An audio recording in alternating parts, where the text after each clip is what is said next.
Didukung oleh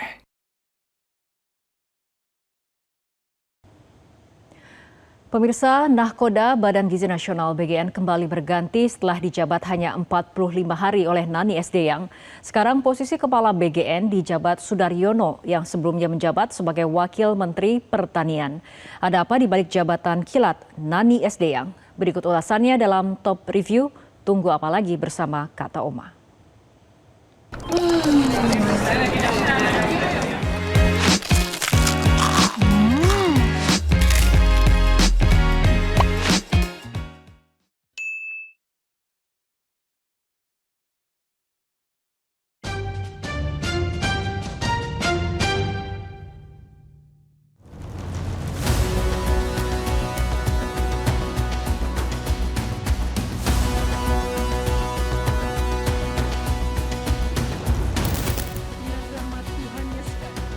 Inilah momen ketika Presiden Prabowo Subianto melantik Sudaryono sebagai Kepala Badan Gizi Nasional atau BGN yang baru menggantikan Nanik Sdeyang.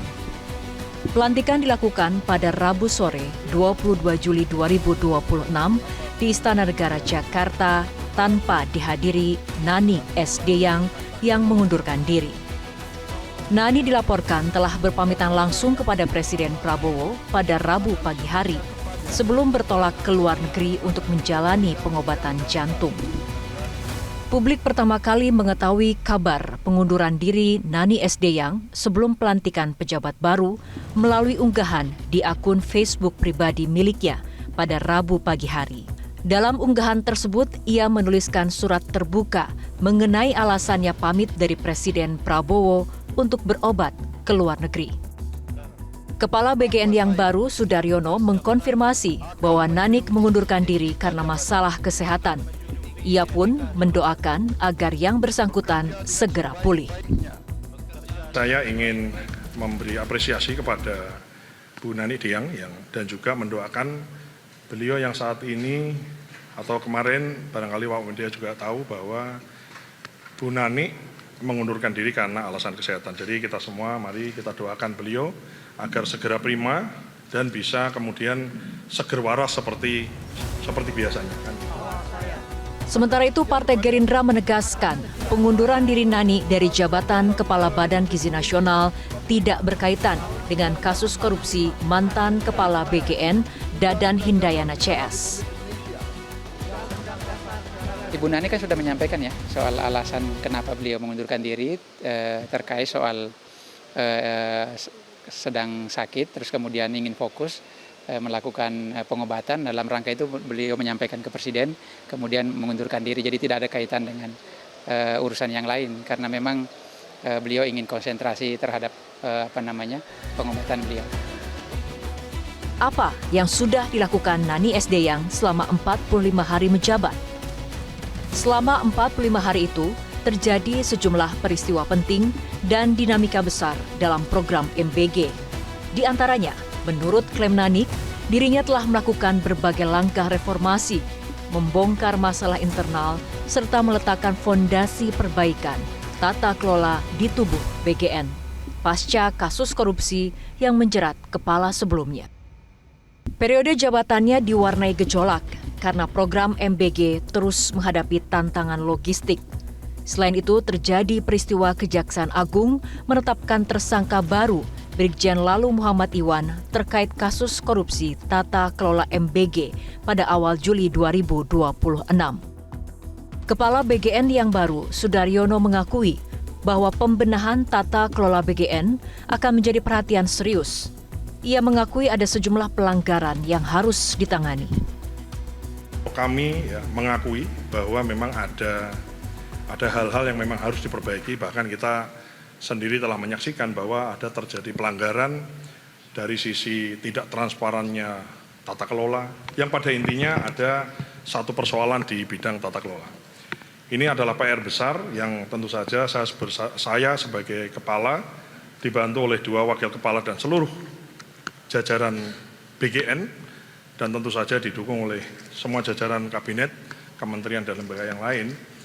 Saya sebagai kepala akan bekerja keras untuk memperbaiki yang memang harus kita perbaiki. Yang tidak transparan harus kita buat transparan. Mungkin barangkali kalau ada yang masih manual, bagaimana caranya supaya tidak manual atau bisa secara digital ada recordnya. Dan yang sembunyi-sembunyi tidak boleh lagi terjadi dan segalanya harus terang benderang.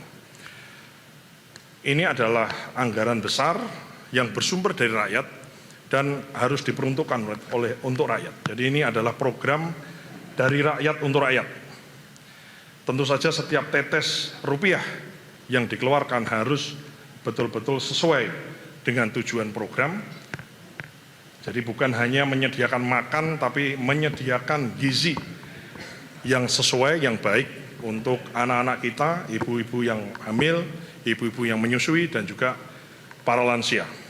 Selain itu, selain penyediaan gizi, tentu saja ada efek positif karena memang background kami dari Wakil Menteri Pertanian adalah bagaimana efek positif dari sisi produktivitas pertanian kita yang terserap dengan lembaga MBG ini, dengan lembaga makan atau program makan bergizi gratis ini. Hal senada disampaikan juru bicara Partai Gerindra, Kamrus Samad. Ia menyebut pembenahan tata kelola BGN merupakan PR besar ke depan karena ini merupakan program prioritas pemerintahan Presiden Prabowo Subianto. Ini memang satu tantangan yang tidak ringan karena program ini adalah program prioritas yang disorot oleh publik dan komitmen pemerintah untuk mengatasi kebutuhan gizi nasional kita itu juga menjadi prioritas utama, maka kita memerlukan kepemimpinan di BGN yang solid dan memiliki komitmen yang kuat untuk betul-betul mendeliver program dengan tata kelola dan juga output produk makanan yang bergizi. Nah, tata kelola itu sudah diatur di dalam Perpres nomor 115 di tahun 2025 yang dikeluarkan pada November.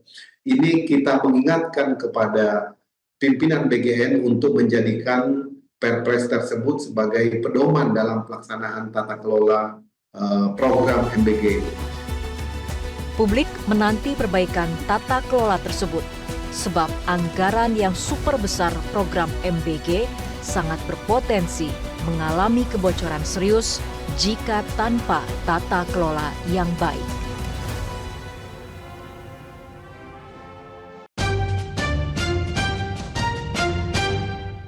Jelajahi cara baru mendapatkan informasi. Download Metro TV Extend sekarang.